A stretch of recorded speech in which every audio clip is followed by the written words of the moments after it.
Carrasco. Allez, vas-y, pourquoi pas. Vas-y, pourquoi pas.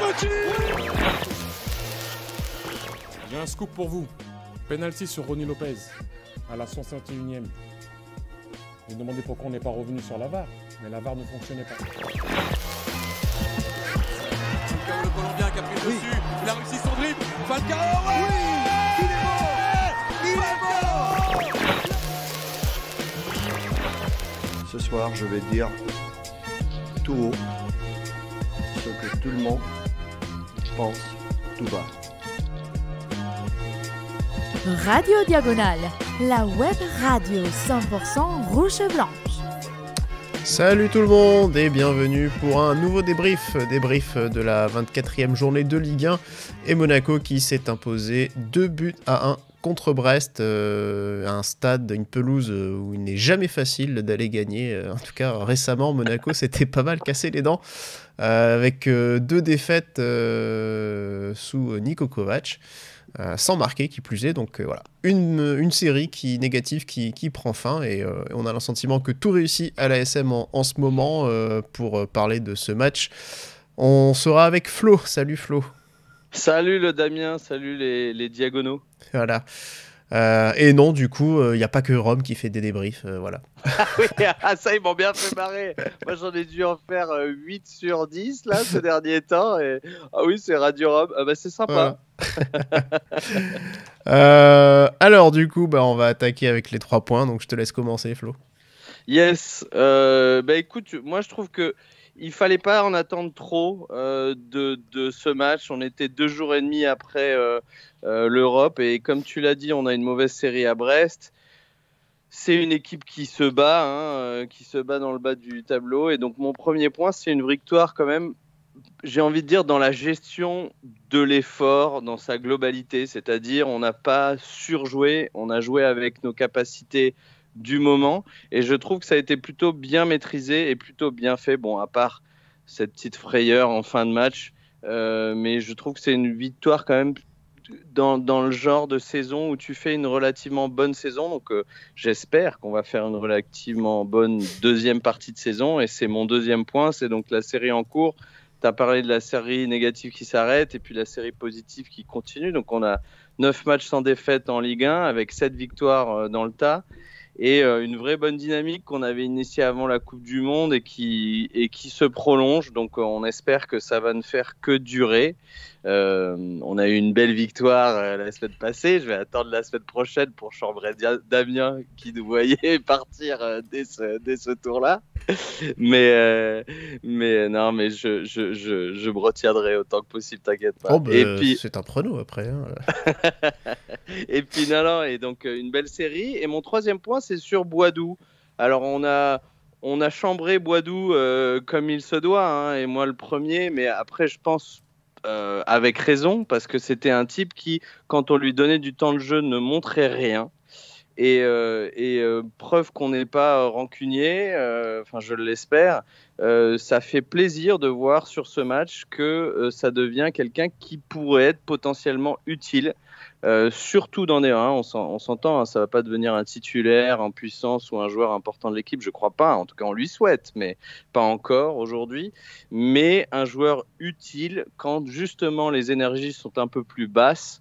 Après un match de Coupe d'Europe, etc., on voit qu'il peut apporter un petit peu justement son énergie et ça fait du bien de voir que quand on lui donne du temps de jeu, il met tout ce qu'il faut pour apporter, chose qu'il ne faisait pas jusqu'à présent. Donc ça, c'est un point à vraiment mentionner parce que on va pas spoiler, mais on va pas le mettre dans les tops et il le mérite pas, mais il mérite quand même à ce qu'on fasse un petit point en mode c'est bien. Maintenant, tu fais partie de l'équipe. Quant à moi, le premier point, du coup, c'était le match assez poussif. Alors oui, c'est vrai, tu l'as dit, il fallait peut-être pas avoir de trop grandes attentes, mais c'est vrai que j'avais passé le début de l'après-midi sur PSG Lille, qui a été quand même un super match. Ah oui, c'est ça le problème. Voilà, et donc là, passer derrière ensuite sur Francis Leblé, il fallait quand même un petit peu se mouiller la nuque, surtout qu'en plus... comme il y a eu 7 minutes de temps additionnel, je suis arrivé en plein sur la minute de silence là, pour pour une dame, je sais même pas qui c'est, mais enfin, Oui, mes respects. Mais, voilà, du coup, ça, voilà, tu passes de ça à ça, l'ambiance, c'est quand même pas la même. Et, je comprends mieux. On va dire la lentille avec laquelle tu as regardé le match. Voilà, et avec laquelle j'ai commencé mon après-midi, donc forcément, c'était, ça faisait un petit peu bizarre, ça piquait un petit peu. Mais voilà, l'essentiel, c'était effectivement, comme on dit, l'essentiel, c'est les 3 points, comme dans les rubriques. Voilà, l'important, c'est l'essentiel. Bah, voilà, l'important, c'était de prendre 3 points aujourd'hui, de poursuivre la belle série. On est toujours invaincu en 2023 en Ligue 1, enfin même invaincu en général, puisque le match nul, enfin la Coupe de France ne compte pas comme une défaite. Mais donc voilà, c'est le plus important. On continue de mettre la pression, on prend la 2e place au classement et on met la pression sur les équipes de devant et ça oblige aussi évidemment aux équipes de derrière à tenir. Le 2e point, comme un peu dans la même lignée de ce que tu disais, c'était de faire plus avec le moins. Alors, c'est pas pour spoiler Michel Sédou, le plus égale le moins n'égale pas plus, enfin, pour ceux qui ont la ref. Mais, tu quotes RMC au taquet quand même. Hein. Michel Sédou, elle était quand même fantastique cette sortie. Oui, mais j'ai été bercé par l'after aussi, évidemment.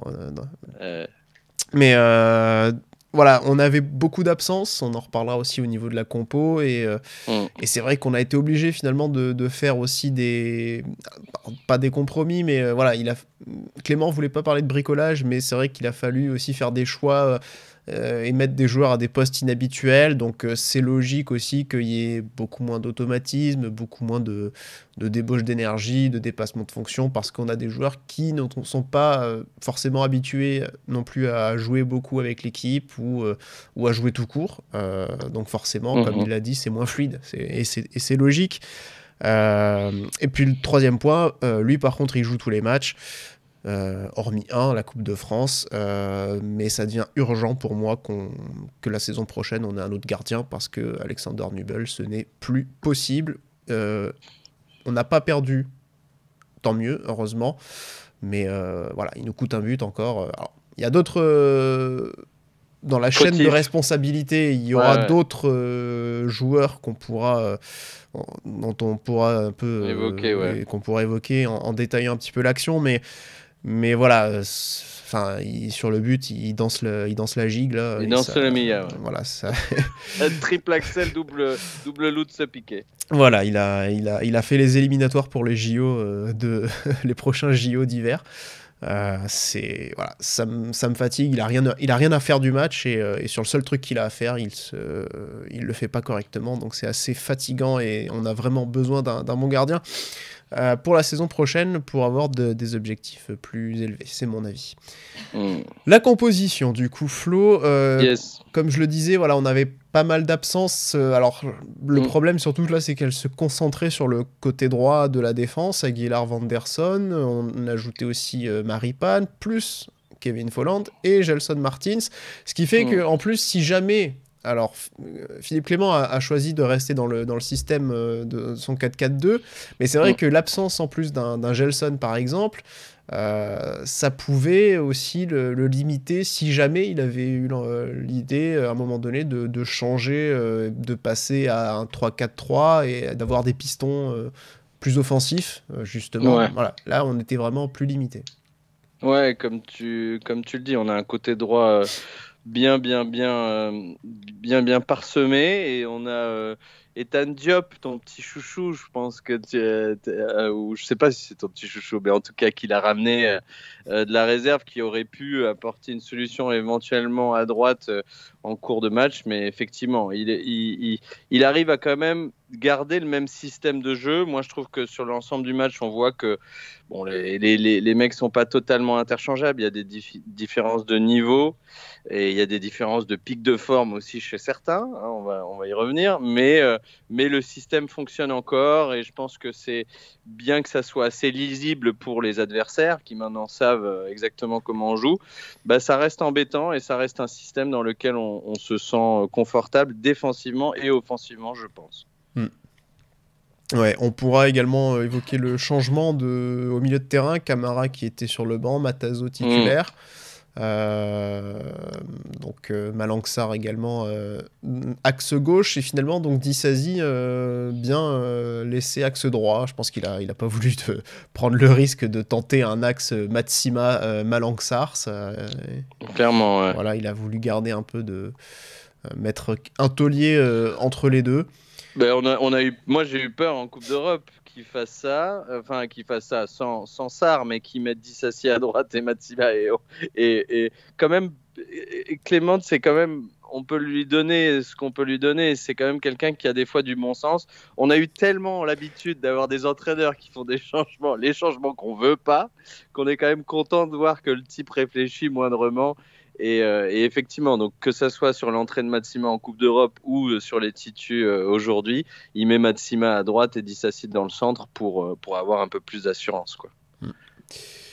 Donc voilà la composition, et Ben Seguir et Ben Yedder qui étaient à nouveau associés. On rappelle donc Minamino, Mbolo dans jeudi en Coupe d'Europe, qui était cette fois sur le banc. Minamino qui en plus nous avait sorti une prestation catastrophique, donc je pense qu'on risquait pas de le voir aujourd'hui. C'est ça. Le match du coup, je pense que c'est la partie où on va pouvoir aller assez vite. Surtout la deuxième mi-temps. La première, il y a un peu de trucs à dire, mais... la première aussi, elle peut aller vite. Oui, mais toi, je crois... Maintenant, j'ai compris. Moi, j'ai pas vu PSG Lille parce que j'en ai rien à secouer. C'est dommage, tu as raté un beau match. Oui, tout le monde m'a... Je dis, ouais, c'est qui PS quoi? Enfin, bref. Mais tout ça pour dire que moi, en n'ayant pas vu ce match-là, j'ai trouvé la première mi-temps tout à fait correcte. Ça allait quand même avec un bon rythme d'un camp à l'autre. Alors c'est peut-être pas le niveau top Ligue 1, etc. Mais il y avait, ça se projetait vite vers l'avant de part et d'autre, que ce soit pour Reims ou que ce soit pour Monaco. Alors il y a plutôt des occasions rémoises en tout début de match, c'est-à-dire sur les 10 premières minutes, notamment une occasion à la 7e où un Diatta, on va revenir sur son match plus tard, mais qui revient en joguant. Mais genre le jogging de l'empereur, hein, vraiment. Diatta, je ne sais pas ce qu'il a pris dans la tête après son but en Coupe d'Europe, mais il faut qu'il garde un peu d'humilité. Le gars, moi je l'aime bien, mais enfin là sur ce match-là, il y a un peu de choses qui lui est montées à la cervelle. Ou alors c'était juste la fatigue, j'en sais rien, mais il ne revient pas. Et 1 contre 2 pour Matsima, et du coup, et en défense centrale, on laisse l'attaquant passer devant. Et donc là, il y a une assez belle occasion pour Reims. Et puis après, on reprend un peu le dessus, hein. On a un drop de Fofana, le fameux drop de Fofana des familles, qui va finalement un peu lancer une meilleure période pour nous. Je ne sais pas si c'est y a un lien de cause à effet. Mais donc on a cette combinaison entre Ben Yedder et Ben Seguir sur justement une transversale de Fofana, il y a une combinaison, un centre de Caillot, et Ben Yedder, Ben Seguir qui se font à toi à moi, et Ben Yedder qui frappe en première intention, mais sur le gardien. Ouais, ça va être la première grosse occasion, quoi. Il va la chercher parce que la remise de Ben Seguir, elle n'est pas vraiment volontaire, je crois, elle est un peu pas de l'épaule, mais un peu de là, pas vraiment de la tête. Donc ouais. Il faut quand même la chercher, cette balle, et il arrive à enchaîner la frappe très très vite. Après, il n'y a pas beaucoup de situations non plus de la part de Brest, enfin pas d'occasion vraiment, plus des situations où ils arrivent à mettre quelques ballons dans la surface, notamment par des centres et beaucoup de centres qui viennent de Del Castillo, donc sur leur côté gauche à eux. Donc voilà, c'est surtout sur ça qu'ils arrivent un peu à nous repousser dans la surface, mais voilà, il faut attendre pour eux la 44e minute avant d'avoir une frappe qui n'est absolument pas dangereuse pour la première frappe cadrée, quoi. Donc, ouais. Il y a ce fait de jeu à la 30e où voilà. effectivement donc Del Castillo, le côté droit encore une fois délaissé par Diatta, et Matsima un peu qui doit un peu gérer tout le monde de ce côté-là, et donc là c'est Sarr qui vient un peu compenser. Effectivement, il fait un truc un peu maladroit où il retombe sur l'attaquant et il y aurait eu penalty s'il n'y avait pas eu hors-jeu avant. Donc heureusement il y a eu hors-jeu. Mais donc effectivement entre ça et puis la petite frappe comme tu l'as dit à la 44e, effectivement pas de grosses choses, quelques situations mais pas de grosses choses. Et donc le but du coup. Le but du coup, là pour le coup c'est Matsima qui trouve une bonne passe pour Ben Seguir. Ouais, ça pète 2 lignes et on va le voir sur l'ensemble du match. Alors on a un peu parlé tous les deux en off de nos évaluations. Moi j'ai trouvé Matsima plutôt correct, voire bon.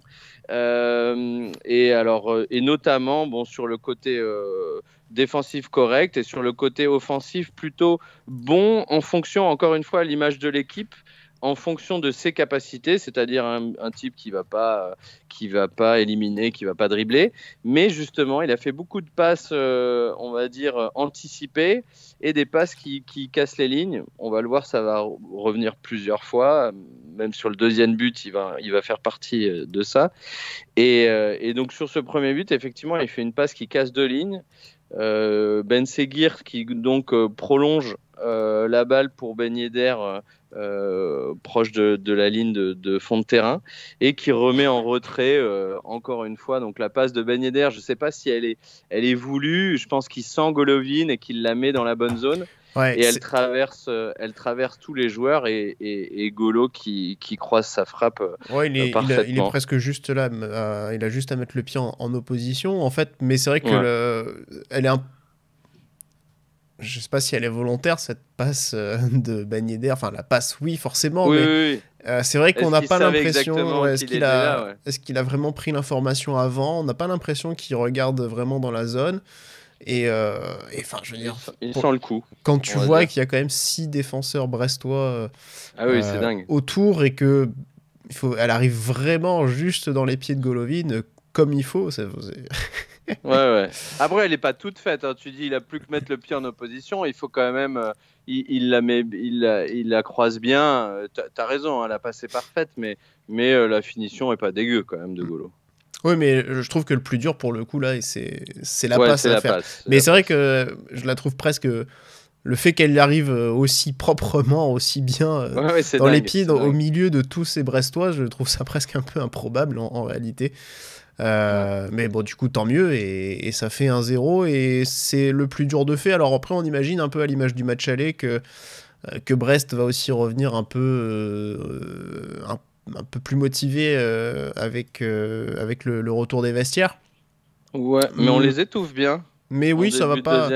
Voilà. En fait, la réalité, c'est que autant on n'est pas, on n'arrive pas beaucoup à mettre de rythme, on n'arrive pas à changer un peu le tempo. D'ailleurs, c'est ce qu'a dit Matazo à la mi-temps. Hein. On a besoin de. Il faut pas que ce soit eux qui nous endorment. Il faut qu'on dicte notre tempo et qu'on arrive à jouer un peu plus en 1 ou 2 touches de balle pour accélérer. Finalement, toi tu disais que tu l'as vu ça du coup un petit peu plus. Ouais, non, surtout sur le côté défensif, moi j'ai beaucoup aimé qu'en deuxième, comme tu l'as dit, on pouvait s'attendre à ce que Brest revienne avec certaines intentions. Et on a tout de suite pressé vraiment haut, bien devant, ensemble. À l'image de nos derniers matchs, à l'image du match contre le PSG, on a vraiment attaqué, et on défend et on attaque ensemble. À l'image du premier but, où finalement, tu as raison, cette passe de Ben Yedder, elle est improbable, mais elle est quand même bien sentie. Et en fait, il faut qu'il y ait quelqu'un qui suive pour que ça marche. Et le fait que Golovin suive, le fait que tout le monde attaque ensemble. Et voilà, sur cette deuxième mi-temps, je trouvais qu'on pressait bien. On les a tout de suite, en fait, quand je disais étouffés, c'est-à-dire que non. En gros, si vous pensiez faire du hurrah football en deuxième mi-temps pour essayer de revenir, nous on calme ça tout de suite et j'ai trouvé ça vraiment intéressant d'avoir une vraie velléité défensive, de pressing haut. Voilà. Après, sur la deuxième mi-temps et sur quasiment 30 premières minutes de la deuxième mi-temps, il se passe vraiment pas grand-chose. On a un remplacement Boadou donc, qui rentre à la 66e pour Ben Seguir et Mbolo pour Ben Yedder. Donc voilà, une attraction en plus. On avait l'attraction Matsima, l'attraction Sarr. Les attractions, évidemment, c'est les joueurs qu'on voit moins. Et donc on avait l'attraction Boadou, à voir ce qu'il fait. Et puis dès son entrée, il y a un but donc hors jeu, mais une jolie petite combinaison avec Mbolo qui tarde un peu à lui donner, mais peut-être Boadou qui peut peut-être attendre un peu pour faire sa course. Il fait un joli piqué donc qui va au fond, mais hors jeu. Et puis après le but à la 73e. Donc là c'est Diatta. Je sais pas, je continue sur ma lancée ou je te laisse le but peut-être.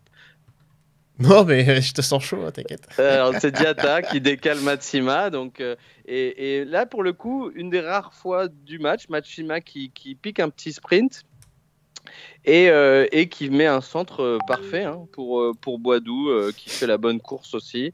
Et là, il y a plus ou moins... ça m'a un peu rappelé le but, là, enfin, le débordement de Disasi.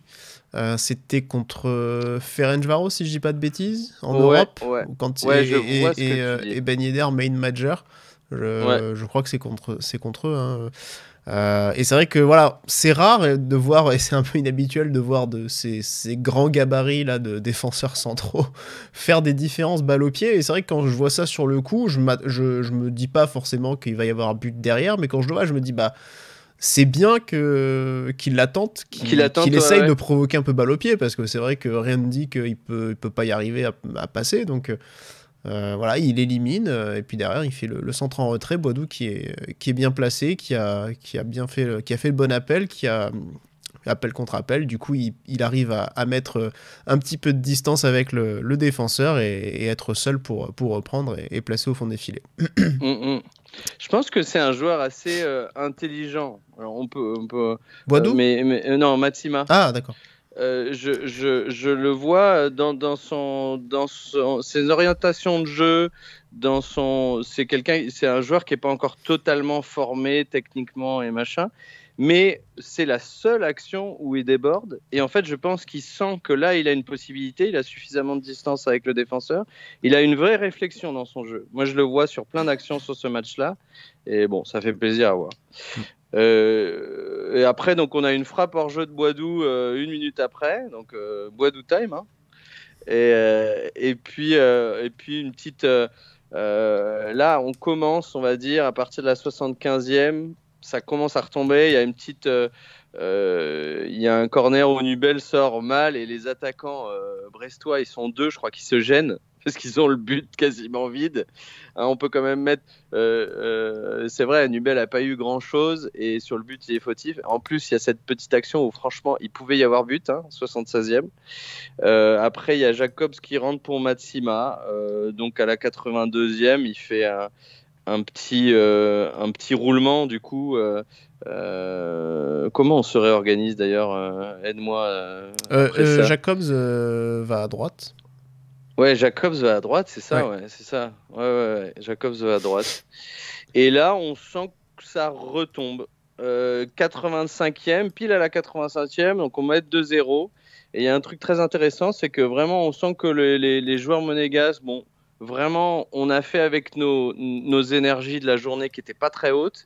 Et là, on retombe encore plus en disant, bon, il reste 5 minutes, on va plus ou moins essayer de garder le ballon. Et c'est dingue parce que Éric Roy, c'est peut-être pas un entraîneur qui est un très très bon leader, un très très bon tacticien, etc., mais c'est un gars qui sent incroyablement les coups. Déjà en tant que joueur, c'était un peu ça. Et direct, il gueule après tous ces joueurs, il dit c'est là les gars, allez-y. Et 20 secondes après, 30 secondes après, but pour Reims. Donc là, tu veux t'y frotter? Alors oui, surtout que c'est pour Brest, pas Reims. Pour Brest. Oui, bah on a un décalage de Fadiga pour Magnetti qui centre dans la surface, dans la boîte et c'est repris donc du bout du pied, de la pointe du pied par le doigt rond qui est au duel avec Disasi. Et alors effectivement, alors déjà on parlait de Nubel qui va pour anticiper sans aucune raison vers le second poteau. On voit les jambes qui font tic-tic. T'as les jambes qui font ça et puis t'as le corps qui fait ça. Il anticipe un truc dans une autre dimension. C'est le coup du strabisme. Paf, non, mais il le voit. Le haut du corps et le bas du corps, ils ont fait ça. Ouais, mais c'est là où tu vois que tout joueur de football doit regarder un petit peu ce qui se passe autour de lui. Ouais. Si Nubel a moindrement de conscience de ce qui se passe autour de lui, il le voit qu'il y a un attaquant qui vient couper, jamais ça va aller autre part. C'est où Dissassi qui arrive à le prendre et à la rigueur ça part en corner ou j'en sais rien, où il arrive à dégager le truc, ou ça va vers lui. Donc cette anticipation, elle est complètement dingue. Bon, et puis on peut faire rewind sur le magnétoscope. Allons-y. Et Caio. Alors, Caio qui se fait fixer par Fadiga et qui est très passif, effectivement, avant le décalage. Il lui laisse le dribble sur le côté, il lui laisse le centre à droite. Vas-y, c'est open bar. Le décalage, la compensation qui n'est pas bien assurée aussi par Golovin sur Magnetti. Donc, Magnetti qui est quand même assez tranquille pour centrer. Et Sarr qui n'est pas là. Sarr, c'est vrai, Sarr, je sais pas où il est. Alors, Dissasi, il est au duel. Il est sur Magnetti aussi. Sarr ? Ouais, c'est possible. Bah, lui aussi, alors. ouais. Je me souviens pas, je t'avoue. Mais Dissasi, voilà, qui ensuite est au duel. Faut que je regarde l'action éventuellement. Mais voilà, j'ai été moins choqué par Sarr. Mais c'est vrai que comme il est censé être axe gauche, je me demande où est-ce qu'il est passé. Les deux, en fait, se font devancer. Pour moi, Sarr et Dissassi se font devancer. Sarr sur le petit décalage et Dissassi sur la frappe au but. Ouais. Enfin bref, tout le monde est un petit peu passif. Moi, je mettrais un gros point d'orgue sur Caio au début de l'action et Nubel en fin d'action qui nous fait une pirouette double axel, triple Lutz, Berger là. Et effectivement, c'est Gelsonesque, c'est circusesque. Et bon, c'est dommage, mais on le sentait venir. Une minute avant, on sentait que hop, on avait lâché les armes. Et donc on prend le but, ça nous réveille un peu. On va même finir par avoir une occasion Mbolo Boadou qui auront plutôt bien combiné. Hein, à partir, il y a une petite connexion Mbolo Boadou sur ce match. Pas inintéressante, ouais. Après, avec des espaces, avec une équipe qui cherche à essayer de revenir. Avec une équipe qui s'appelle Brest, il y a tout un tas de données à mettre derrière ça, hein, mais plusieurs combinaisons entre les deux, et donc là, à la 88e, il y a une dernière occasion d'Embolo, et puis alors Reims va faire un petit rush sur toujours les dernières. Reims, par contre. Oh putain, c'est dingue, hein. Je sais pas, les deux c'est les mêmes pour moi, pardon, je suis désolé pour les supporters brestois et rémois, ouais, exactement, rouge et blanc. Je suis pas sûr qu'ils nous écoutent beaucoup, mais bon. Ouais, mais il y en a toujours un, et donc je m'en excuse auprès de 1 ou 2 ou 10 qui nous écoutent, mais oui, ils vont encore Caio qui va pas fermer, il y a un dernier centre à la fin qui nous fait un peu peur, mais en fait c'était écrit quoi, on baisse les armes, on prend un but et puis on tient. Bon, on aurait pu s'en prendre un deuxième, ça aurait été terrible, mais bon, au final ça reste un match qu'on gagne comme il faut à peu près, sans trop puiser dans nos ressources, on va dire, profondes, et en étant relativement sérieux pendant 85 minutes, on va dire. Ouais. Oui, mais tu vois, derrière, on n'a pas non plus... Ça n'a pas été la panique pendant les 5-6 dernières minutes avec le temps additionnel. C'est vrai que là on s'est dit oh là là, on va s'offrir une fin de match où on va stresser, et finalement en fait non, on a gardé la balle assez haut, voilà. Ouais, très bien. Et juste fin de match encore assez houleuse après, comme contre le Bayern, ça devient récurrent. Il y a Cobbs aussi qui est souvent dans les mauvais coups, encore une fois, lui je sais pas, il m'énerve un peu quand il fait ça. C'est près un match sur 2 là, effectivement, on a des petits effectivement un match sur 1 entre la Coupe d'Europe et celui-ci, mais ouais, on joue au foot les gars, on va se calmer. Ouais. Voilà, on va passer maintenant aux prestations individuelles, les top flops. On va commencer avec Krislin Matsima qu'on a mis en top. On a mis Matsima en top ? Bah oui, je l'ai mis, oui. Ah, toi tu l'as mis en top. Il est quand même impliqué sur les 2 buts. C'est lui qui à chaque fois est à l'origine des buts, donc ça me paraissait difficile de pas le mettre. D'accord. Maintenant, comme je te disais avant qu'on débute, c'est vrai que si je juge uniquement sur l'aspect défensif, je ne suis pas du tout, j'ai pas du tout aimé sa première période en particulier, où à chaque fois que, bah, justement, quand il y avait des actions, des situations qui venaient du côté gauche de Brest, c'était toujours lui qui était très loin de Del Castillo qui centrait. Et je trouve que sur le plan défensif, c'est quand même pas franchement très bon non plus, quoi. Maintenant, voilà, il y a 2 belles actions de sa part qui bonifient sa prestation, et donc bah, bravo à lui. Voilà. Maintenant, est-ce que ça veut dire que alors, en cas d'absence d'Aguilar et de Vanderson jeudi prochain, j'ai envie de voir Matsima titulaire contre le Bayer Leverkusen? La réponse est clairement non, parce que je sais que si on va subir, moi je me rappelle du Matsima qui avait pris la flotte contre Bamba Dieng contre Marseille, c'était il y a 1 an et demi, ouais, un bon an et demi maintenant. Je suis pas persuadé qu'il ait beaucoup progressé. Alors encore une fois, c'est pas son poste, hein, à latéral droit, mais je pense que défensivement, c'est pas du... Tu te souviens, le feu match contre Paris où il rentre... Alors là, on remonte, c'est pas la préhistoire, mais parmi ses premiers matchs, c'est pas si tu vois lequel je veux dire, où il avait fait un bon match en latéral droit. Bon, en gros, c'est un type qui souffle un peu le chaud et le froid, ouais. Et donc là, il sort un peu de nulle part et il redevient bon. Est-ce que, comme tu le dis, il faut être certain qu'il va être bon sur les prochains matchs?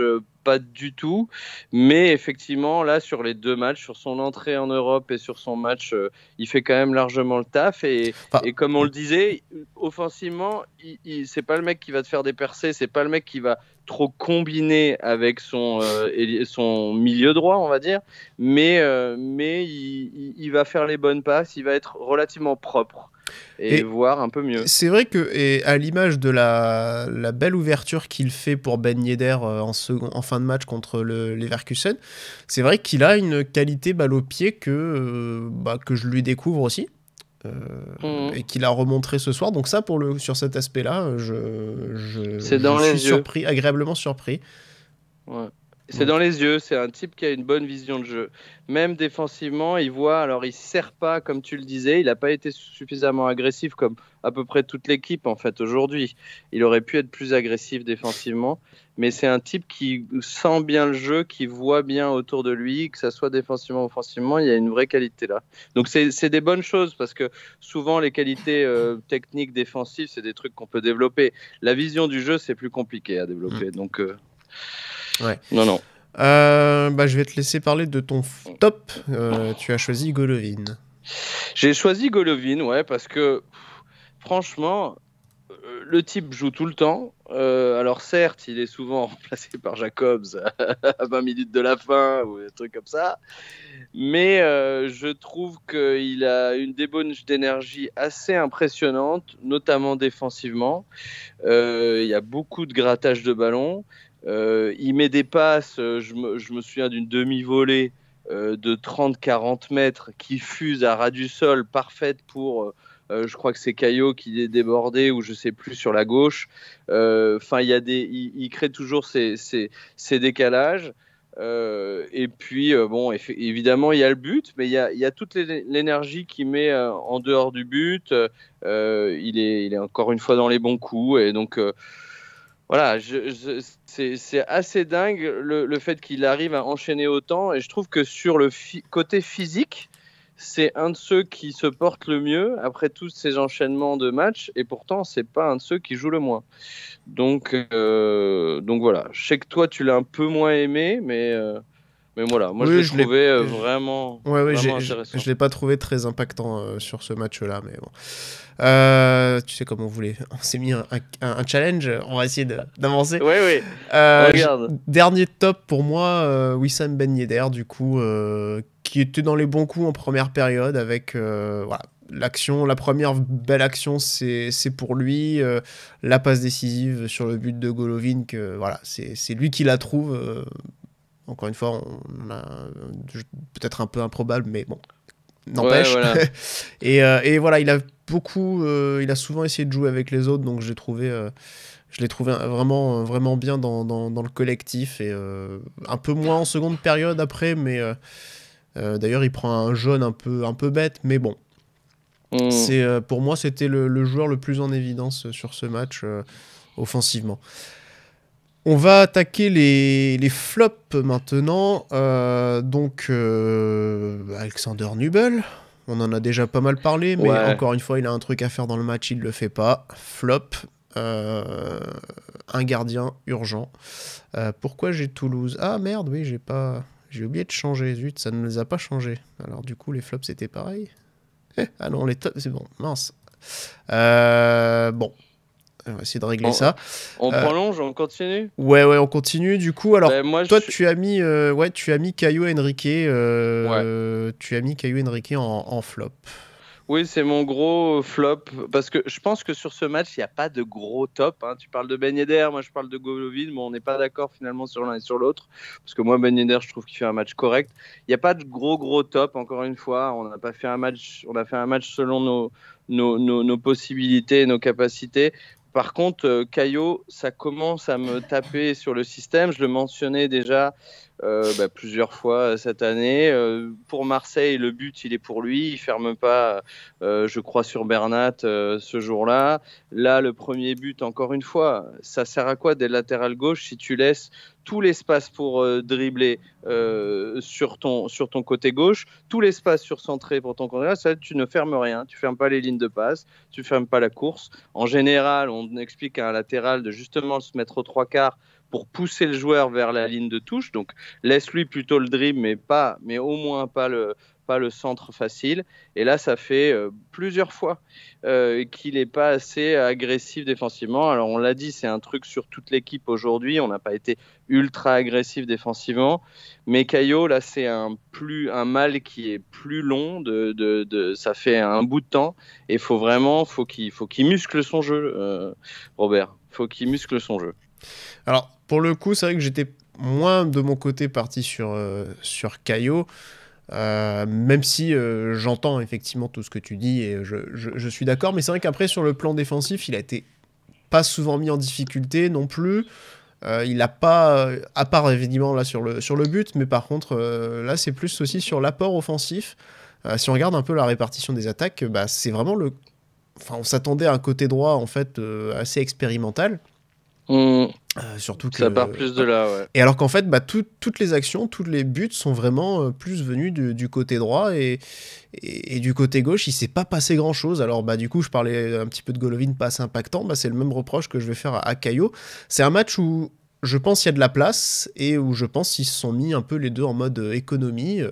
Compréhensible encore une fois, mais ils étaient clairement pour moi en mode économie. Le dépassement de fonction, Caio Henrique, on l'a pas beaucoup vu. Non, c'est ça. Alors qu'il y avait de la place. Il joue tout le temps. C'est vrai. Et donc je mets ça, c'est pour ça que je mets ça en considération. Il fait un match bien pire que ce que j'ai dit. T'as raison. Il fait à peu près rien, pas grand chose offensivement et défensivement. Il y a pas que le but. Il y a une grosse occasion après le but. Il y a une ou deux situations en première mi-temps où c'est un peu pour lui. Donc et vraiment c'est plus pour l'ensemble de son œuvre ces derniers temps. Offensivement, il apportait pas trop sur ce match-là, mais il apporte tout le temps en règle générale. Mais surtout défensivement, il y a un vrai souci qui est de plus en plus béant, on va dire. Et donc c'est plutôt pour ça, quoi. Et le troisième flop, du coup, alors c'est un peu plus le tien, c'est un peu le mien aussi quand même. Parce que moi, si j'en avais trois, j'en parlerai tout à l'heure, mais là, un peu des deux, on va dire. Crépin Diatta. Oui, en tout cas, on veut pas l'accabler, mais on veut ni dans un sens ni dans l'autre. On l'a senti un peu suffisant sur ce match-là. Beaucoup moins d'efforts. Comme on l'a dit, il a laissé Matsima quasiment tout seul sur son côté droit, sur beaucoup d'offensives brestoises à gauche, revenant en trottinant.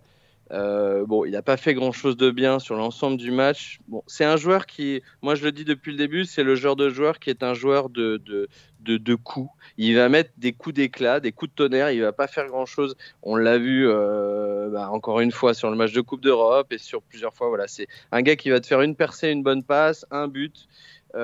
Pour l'instant, c'est ce qu'on a vu chez lui et il peut faire des actions d'éclat. Mais là, aujourd'hui, aucune action d'éclat. Et surtout, il était plutôt bon sur le côté défensif ces derniers matchs. Il y avait un vrai apport de ce côté-là. Et ben, sur ce match-là, c'est quasiment l'inverse. Il a été vraiment il a été pénible sur le côté défensif. Il a laissé des espaces béants et ses petits camarades à être souvent en infériorité numérique, quoi. Allez, on attaque du coup les autres performances. Malang Sarr et Axel Disasi, la charnière centrale. Alors, je vais passer sur Malang Sarr parce que c'était pour moi mon troisième flop à titre personnel. Et c'est vrai que sa première période, je la trouve encore une fois très très inquiétante sur le plan défensif. Il se fait énormément bouger par le doigt rond. Il y a cette faute qu'il commet. Enfin, son intervention, elle est lunaire, quoi. Alors heureusement, il y a hors-jeu sifflé contre le doigt rond. Mais son intervention, c'est un penalty. C'est complètement stupide. Voilà. Défensivement, il ne dégage absolument aucune sécurité, aucune sérénité. Il est toujours aussi inquiétant sur ce plan-là. Je sais que toi, tu soulignes sa qualité de relance. Oui, ça, c'est aussi pour ça. C'est aussi dans les airs raisons. aussi. Dans les airs, il est assez bon. Il a tout pris dans les airs sur ce match-là. Ouais, je vais vérifier. Attends. Ouais. Que tu me dises pas des... ouais, moi je vois au feeling. Non, moi, pour te suivre pendant que tu check, je trouve que effectivement c'est pas l'assurance touriste, mais je trouve qu'il est plutôt sur la pente ascendante, beaucoup moins dur que toi sur Sarr sur ce match-là. Il fait certes une énorme bévue sur le penalty 3 qui est sur finalement 3. hors jeu. Bravo. Ouais, mais je te dis, moi je l'ai trouvé plutôt correct défensivement. 3 sur 3 comme Disasi et Matsima, je précise. Ouais, non, et effectivement, comme on l'a dit, moi je fais souvent package des deux défenseurs centraux, à moins qu'il y ait une vraie différence entre les deux. Moi, j'ai pas trouvé une énorme différence entre les deux. Regarde aussi la première, on a oublié de le parler, mais elle me revient maintenant d'un coup, la première occasion de Brest où le doigt rond rate sa reprise dans la surface. Donc ça vient déjà d'un centre de Del Castillo, et là Matsima est déjà trop loin, et Sarr est complètement dépassé au marquage sur le doigt rond, tu vois. Et là, si le doigt rond est plus précis, ça fait peut-être déjà but, tu vois. Mais comme Caillot d'un côté, Sarr il a le mauvais rôle parce qu'il a beaucoup compensé les mauvais placements, les mauvais retours de Caillot. Il a pris les joueurs de Caillot plusieurs fois dans le match, et il a dû compenser aussi Matsima qui avait des 1 contre 2. Et donc celui dont tu parles, c'est Matsima qui a un 1 contre 2, qui effectivement il aurait pu choisir un joueur et laisser justement Sarr choisir l'autre. Bon, il se met un peu entre les deux et ça met un peu Sarr dans le baba. Moi, je trouve que dans sa progression, je serais plus à dire c'est mieux pour Sarr que de dire c'est encore c'est encore décevant. Moi, je trouve ça mieux, et certes contre des adversaires plus sérieux, ça demande d'être largement plus que confirmé. C'est un type qui est trop gentil, que je trouve qu'il doit être un défenseur central. Ça doit être quelqu'un qui montre un peu, voilà, qui montre de la hargne, qui montre de l'assurance. Il est un petit peu trop sympa. Mais je pense que en prenant de la confiance, en s'arniarisant, il y a des petits trucs à faire, au même titre qu'un Boadou, au même titre, tu vois, c'est des genres de compléments. On s'entend, Malang Sarr pour l'instant fait pas place de titu. Donc dans ces matchs-là, dans ce truc-là, je l'ai trouvé ok, on va dire. Disasi, du coup, jusqu'à ce duel perdu contre le doigt rond sur le but, où il est un petit peu trop court, il manque pas grand-chose. Je l'ai trouvé irréprochable, il me semble. Dans toutes les interventions, il a été correct. Il a surtout coupé des centres et dégagé des ballons de la surface en première. Voilà. Je trouve qu'il a eu des très bonnes passes, c'est ça qui est à noter. Il a fait 3-4 énormes passes. Les deux, que ce soit Sarr ou Disasi, c'est un des matchs où je pense que nos deux défenseurs centraux ont fait le plus de passes qui cassaient les lignes. Vraiment, il y a 3 passes de Disasi qui cassent 1 ou 2 lignes. Et ça, c'est beau à voir parce qu'on a quand même des défenseurs centraux qui étaient jusqu'à présent assez limités. Et ça, c'est beau à voir. Sur ce match-là... Badiachil n'était pas trop limité non plus, quand même. Oui, mais on l'a plus. Oui. Donc là, entre Disasi, Sarr et Maripane, un bon relanceur, tu le vois pas trop. Et Disasi, je trouve, s'améliore. Et Sarr aussi a fait 1 ou 2 très bonnes passes. Lance Caillot en première, tout ça. Enfin bref, c'est intéressant, ça. Le milieu de terrain, Fofana, Matazo, qu'est-ce que tu en as pensé? Bah, il y a un patron, il y a son adjudant, quoi. Et c'est un peu, pardon pour ceux. Alors des fois, je fais des expressions. Et les Oui, gens tu sur les éviteras commentaires de dire. me disent, ah bah non, là ils vont me dire. Tu avais dit mon quoi père déjà? est militaire. Non, Je mais sais plus ce que j'avais dit. tu avais dit le larbin pour Matazo, je crois. Oui, parce qu'on Voilà, disait troisième larbin ou un truc Ouais, comme bah, ça. tu c'est éviteras une cette fois. expression. Oui, j'évite. Bon, je m'en excuse encore une fois. Mais donc là, je disais l'adjudant. Je suis désolé à tous les militaires, mais un adjudant, c'est très bien. C'est des fois bien plus important que le reste parce qu'il faut avoir un bon assistant finalement. Les militaires qui nous un écoutent, bon capitaine. ou les gendarmes qui nous écoutent, mettez un pouce bleu et Ou descendez-moi une autre fois. Enfin bref, tant pis. pour aller te chercher au Canada, ça va être compliqué, je pense. Ben voilà, mais bon. Donc tout ça pour dire Fofana, vraiment là, on le met plus dans les tops, mais franchement sur un match comme ça où il n'y a pas de gros top, on aurait pu le mettre facile aussi. Il est davantage dans l'articulation du jeu, dans l'organisation du jeu, ça on le dit depuis quelques matchs. Il prend de l'épaisseur. Et Matazo plutôt pas mal sur ce match, c'est-à-dire qu'on aimerait qu'il prenne plus de responsabilités. On l'a vu aller de l'avant, être en capacité de justement avoir du jeu vertical, que ce soit en dribblant, que ce soit en faisant des bonnes passes. Alors au fur et à mesure du match, il l'a fait de plus en plus. Mais en règle générale, on sent qu'il est un peu plus en retrait par rapport à Fofana. Mais Matazo quand même fait un bon match, que ça soit défensivement, offensivement. Je pense que les deux, on peut dire, on fait largement le taf, quoi. Et puis les frappes au but, un jour Fofana, peut-être un jour. Ah oui, s'ils sont essayés les deux. Alors Fofana, il a fait 10 mètres au-dessus, 10 mètres à droite. Matazo, c'est quasiment une de nos meilleures occasions avant le but, hein. Il me semble sa frappe qui passe à 2 mètres quand même de la lucarne, mais ils ont essayé. Ouais. Ben Seguir, qui a... T'as pas aimé? Non, enfin, c'est pas aimé, c'est dur, mais non, j'ai pas trouvé que c'était une bonne performance de sa part. Aujourd'hui, un peu fatigué, je pense. Je l'ai trouvé assez fatigué. Un peu éparpillé, assez brouillon. Tactiquement, au début, j'ai eu du mal un peu à le situer. Je sais pas, il était très à droite. Mais ça, il fait ça sur tous les matchs. Il va sur les ailes. Oui, mais là, je trouvais qu'il très libre. Ouais, mais d'habitude, il est beaucoup plus, un peu plus dans le cœur du jeu. Là, il était beaucoup excentré. Alors, je sais pas si ça répondait à une consigne particulière, mais non, je trouve que voilà, il a manqué de précision aussi sur le plan technique. Il avait moins de jus. On sent qu'il avait un petit peu moins de jus, et ça enchaîne un petit peu. Alors brûlé, peut-être pas, mais voilà, peut-être qu'il, voilà, lui aussi, il sent passer l'enchaînement des matchs. Oui, donc, la gestion, il va falloir que, comme pour d'autres joueurs, voilà, il va falloir la faire. Bon, visiblement, le staff contrôle tous les jours l'état de forme. Donc, s'il joue, c'est qu'ils estiment qu'il avait les capacités. Mais aujourd'hui, sur le terrain, voilà, on a vu un joueur qui manquait un peu de peps et un peu de jus, qui n'avait pas le petit truc en plus. Mais malgré tout, sur le but, alors il arrive encore quand même à faire une petite différence qui permet de mettre aussi Ben Yedder en bonne position. Donc voilà, il combine bien. Voilà, il y a encore quand même ce petit truc en plus qu'il a, qui fait que peut-être ça nous donnera un grand joueur pour la suite, qui sait. Voilà. On a eu 2 bonnes paires d'attaquants finalement aujourd'hui, parce que quand même on est d'accord sur Ben Seguir, il a un manque de jus, mais il combine quand même assez bien avec Ben Yedder. Je trouve que justement c'est là où ça a manqué un peu. Il y a eu l'aller avec Ben Yedder, mais il n'y avait pas forcément le retour avec Ben Seguir aujourd'hui, je trouvais. C'était plus dans... Ouais. Bon, il y avait le 1, mais il n'y avait pas le 2.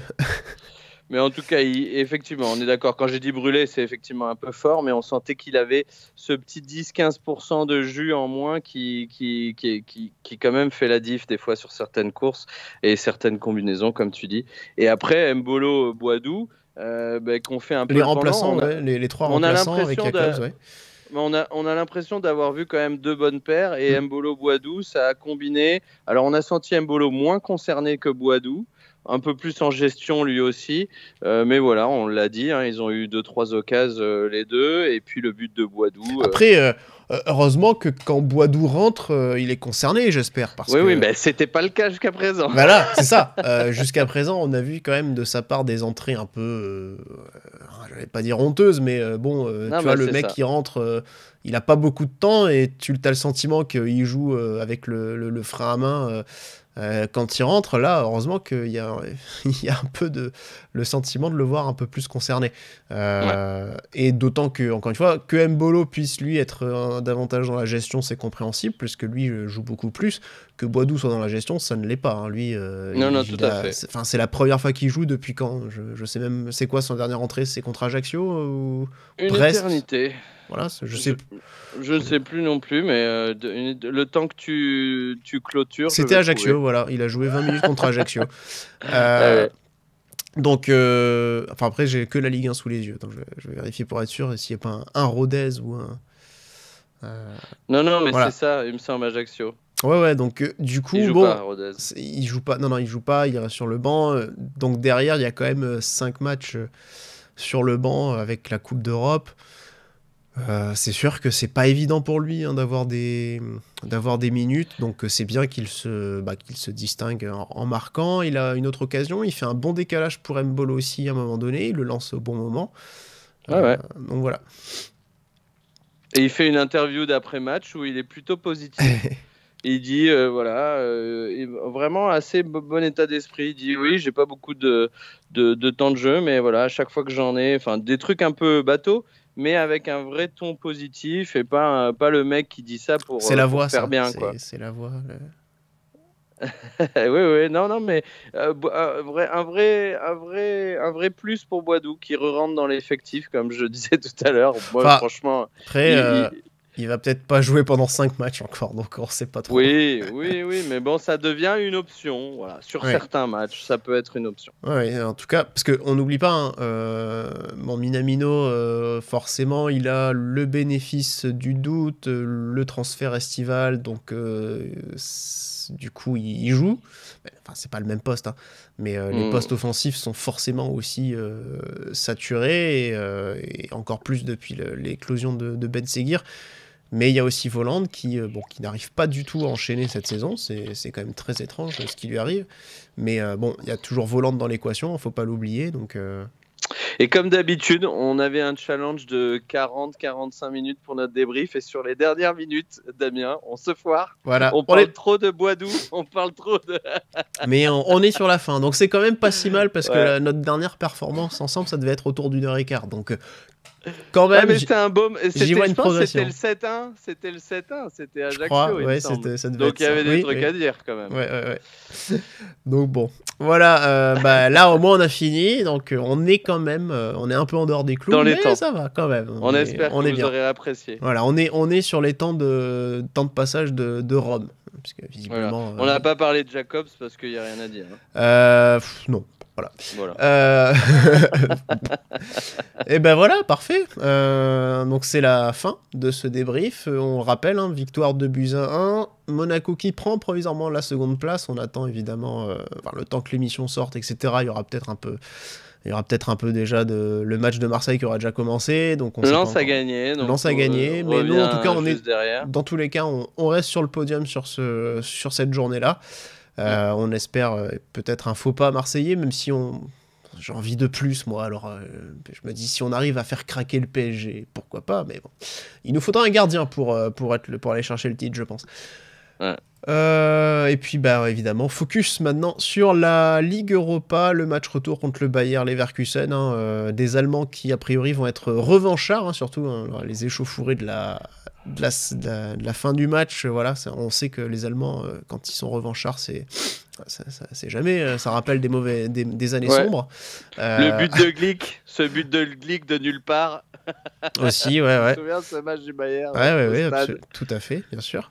Donc il va falloir serrer les fesses et puis pourquoi pas essayer de plutôt aller de l'avant et gagner ce match plutôt que de serrer les fesses. Hein. Ah oui, ouais, on est d'accord. Et voilà. Ouais. Donc merci Flo, merci à tous de nous avoir suivis. N'hésitez pas à relayer l'émission, partager, commenter, mettre des pouces bleus. Et puis évidemment, vous pouvez aussi l'écouter sur le site de La Diagonale en podcast audio. Voilà. Salut à tous et bisous, Dagemunegu. Ciao, ciao.